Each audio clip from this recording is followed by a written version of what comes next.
Hello guys, welcome to my YouTube channel. So today we're going to be talking on bedside clicking.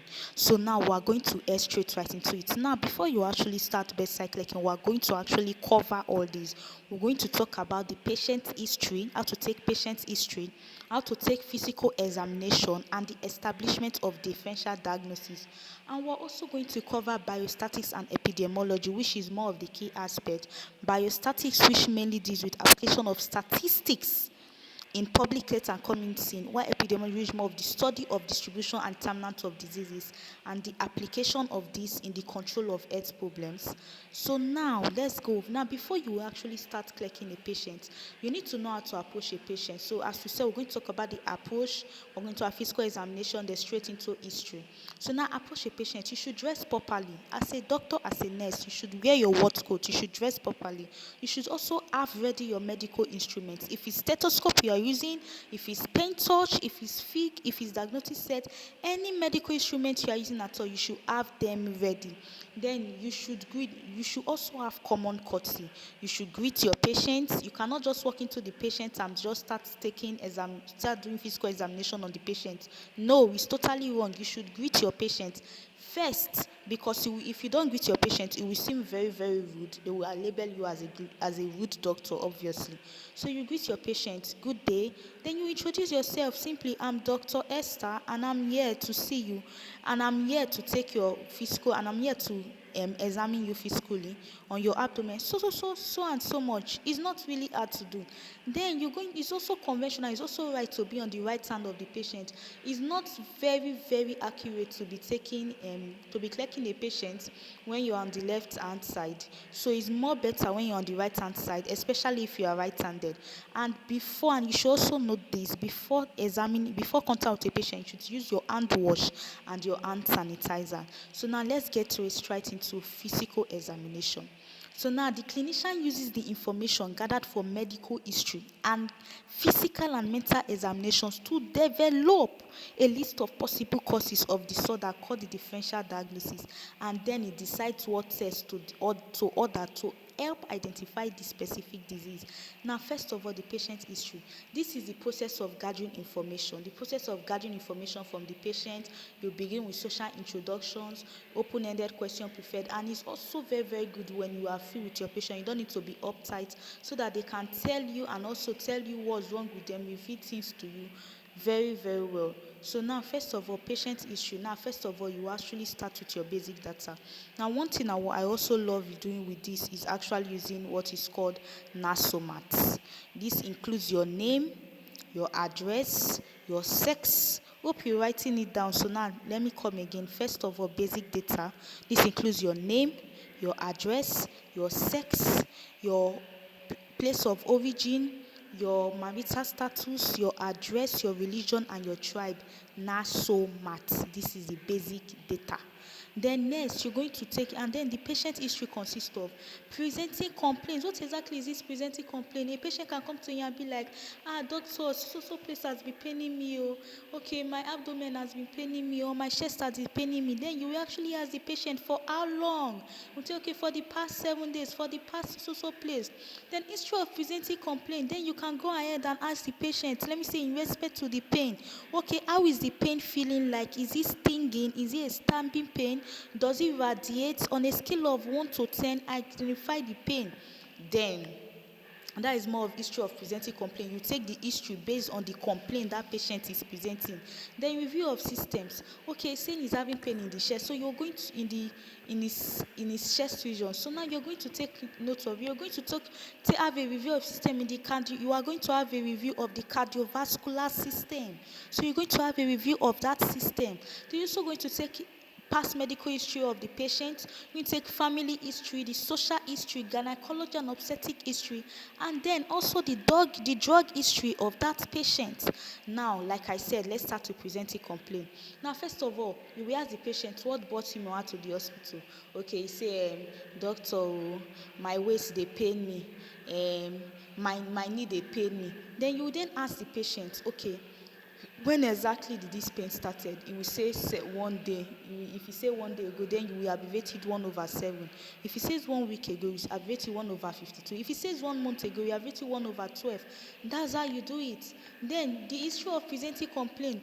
Then you would then elicit based on that presenting complaint he gave it. Based on that complaint, you want to know the history.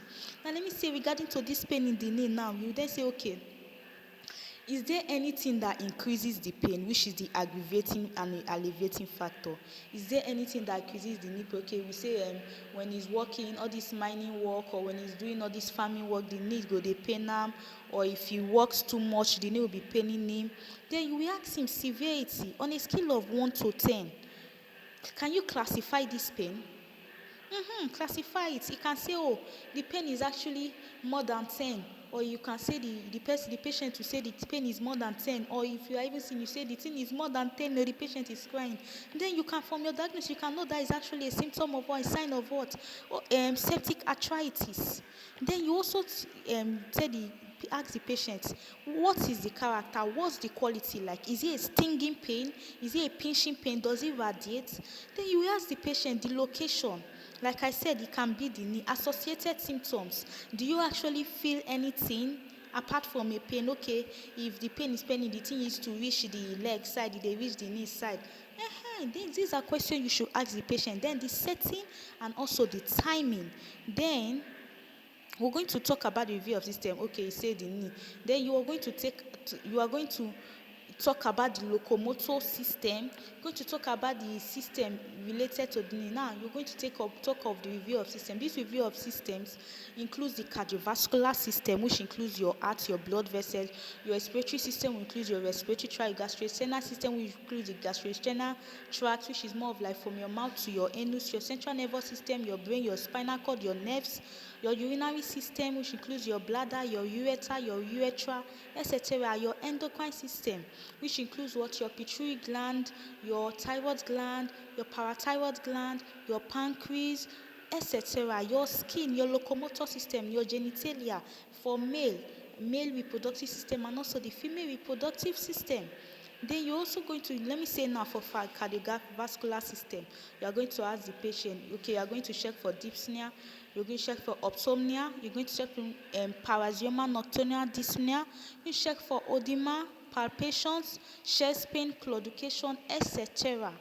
For review of system for respiratory, you can determine by, you can see cough there, you can check for sputum, any sign of cough, any symptom of cough, any sputum, any dyspnea, any wheeze, any chest pain, any night sweat, weight loss, fever, etc. You need to check for those also. This will also tell you if they are there. If you are saying gastrointestinal, based on the symptoms, you also know, is there appetite? Are you having loss of appetite? Is there weight loss? Is there dysphagia? Is there nausea or vomiting? Is there abdominal pain? Is there constipation or diarrhea? Is there change in biliary movement? Is there jaundice? These are things you need to check. Even in the central nervous system, we have headache, vision, speech, hearing, feet, faint, dizziness, vertigo, weakness, pain, gait, etc. Review of endocrine system, you can check for polyuria, which is frequent urination, weight loss, goitre, heat intolerance. They are so very, very much. Same as that for urinary system, you can check for dysuria, leon pain, dysuria, which we know as mainly as painful urination. You can also check for system, male and female genitalia system. You can also check for the skin, which includes the rash. You can review of system of the skin, rash, allergy, change in pigmentation, hair loss, pruritus, etc. Now, after review of this system, what we've talked about actually falls on review of system. We're going to talk about past medical history now. Let me say a patient now is actually presenting. Let me say now is actually having um, urinary failure, urinary tract failure. In the past, he can actually can pass it. He has a past medical. In the past, he can have a past medical history of acute glomerulonephritis, glomerulonephritis, and then presently, he can have what is called chronic renal failure. Can you see it? Past medical history, we can have hepatitis, we can have liver cirrhosis for liver failure, let me say for hepatitis, gonorrhea. These are past medical history you need to take care of. Then family history, you need to check for family history, you need to check for social history, because one thing that also causes liver failure is alcohol, for example. Travel history, smoking history, party history, gynecology and obstetric history. For let me say now, nausea and vomiting, these symptoms of pregnancy, anemia is symptom of menorrhagia, infertility, tuberculosis of reproductive organs. These are things you need to check for. Then you still need to check for drug history, because there are most people nowadays who are drug addicts. So most of them, they are actually what actually causes most of the diseases they are facing nowadays. And then you can actually get your diagnosis from it too. So instead of beating around the bush, just follow this order I'm saying. So you can check for your drug history. Drug ingestion may alter presentation of disease, may indicate diagnosis, like I said, and can cause presenting illness. So you can then do your physical examination. Like I said, the process of taking physical examination, you should dress properly. You should do all your medical instruments, etc. You should be in the right stand of the patient. You should have your medical tools ready. So now, physical examination is the process by which a healthcare provider, which is a doctor, investigates the body of a patient for signs of disease. It generally follows the taking of the medical history together with the medical history. The physical examination aims in determining the correct diagnosis or differential diagnosis and devising the treatment plan. Even without taking your diagnosis, you can actually use even physical examination to get your diagnosis and actually get your treatment plan, the treatment you have to give your patient, and it takes place in the emergency department, in the consulting room, or during wards round, which is in a ward, in bedside clerking, or bedside, which is more in a ward. So now physical examination requires these things: cooperative patients, quiet, warm and well lit room. Start from when you meet the patient and adequate exposure. So then you're going to take care of your general examination on, let me say, cardiovascular system, respiratory system, abdomen, nervous system. There are so many systems: locomotor system, genitalia system, based on what the patient is presenting with. So you're going to know based on, so this is more of like just a general thing you need to know about taking your history. So when we actually start talking about diseases, their signs and their symptoms, then you would know which system to check for, because the disease and signs symptoms, let me say now you're having chest pain. Where are you going to check? You're going to check cardiovascular system. Let me say now you're having you are dysuria. Now you're going to check the urinary system. So it actually follows. Polio, you are going to check the urinary system. So it just aligns. If you're having headache, let me say head pain, you're going to check the central nervous system, etc. And there are also things that might also still cause. You're going to check those systems. So now general examination, you can have mental and emotional states, which is also lymphatic. You can check with the lymphatic and salivary glands, physical attitude, thyroid gland, gait, position. You can have physique, you can have face, you can have skin, hands. You can check for the pulse, feet, respiration, neck, odors, etc. Now, cardiovascular system, like we said, you can check for pulse. Here we talked about general examination. Here you can check for pulse, blood pressure, apex beat, precordium, auscultation. Respiratory system, you can check for inspection, palpation, percussion, auscultation. Abdomen, you can check for inspection, palpation, percussion, auscultation. Nervous system, you can mental state, cranial nerves, motor system, sensory system, etc. Summary and diagnosis. After completing physical examination, list important findings in the history and physical examination. Make provisional what? Diagnosis. Your differential diagnosis is more of like the patient history and physical examination rarely indicates a single diagnosis. Rather, usually there is a list of potential diagnoses called a differential diagnosis. Now, systematically thinking through a differential diagnosis ensures that all possibilities are considered. So, consider points for and against each diagnosis and eliminate those that are unlikely to fit your findings. The mnemonic vitamin C, for example, is commonly used to accomplish this: vascular, infectious, traumatic, autoimmune, metabolic, idiopathic, iatrogenic, neoplastic, congenital, etc. So now I hope this actually helps someone. So don't forget to keep the subscribe button and also check our next video as we start talking on the system signs and symptoms of diseases, which is more of like medicine. This is mainly for medicine one posting before we move into surgery one posting.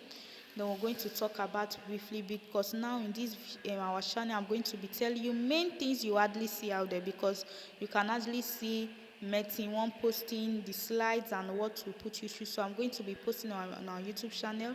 So our next video will be talking about signs and symptoms of diseases of various symptoms of various systems. Then we're going to talk about mainly on these diseases, how to diagnose them, how to how to click, how to take your history from a patient.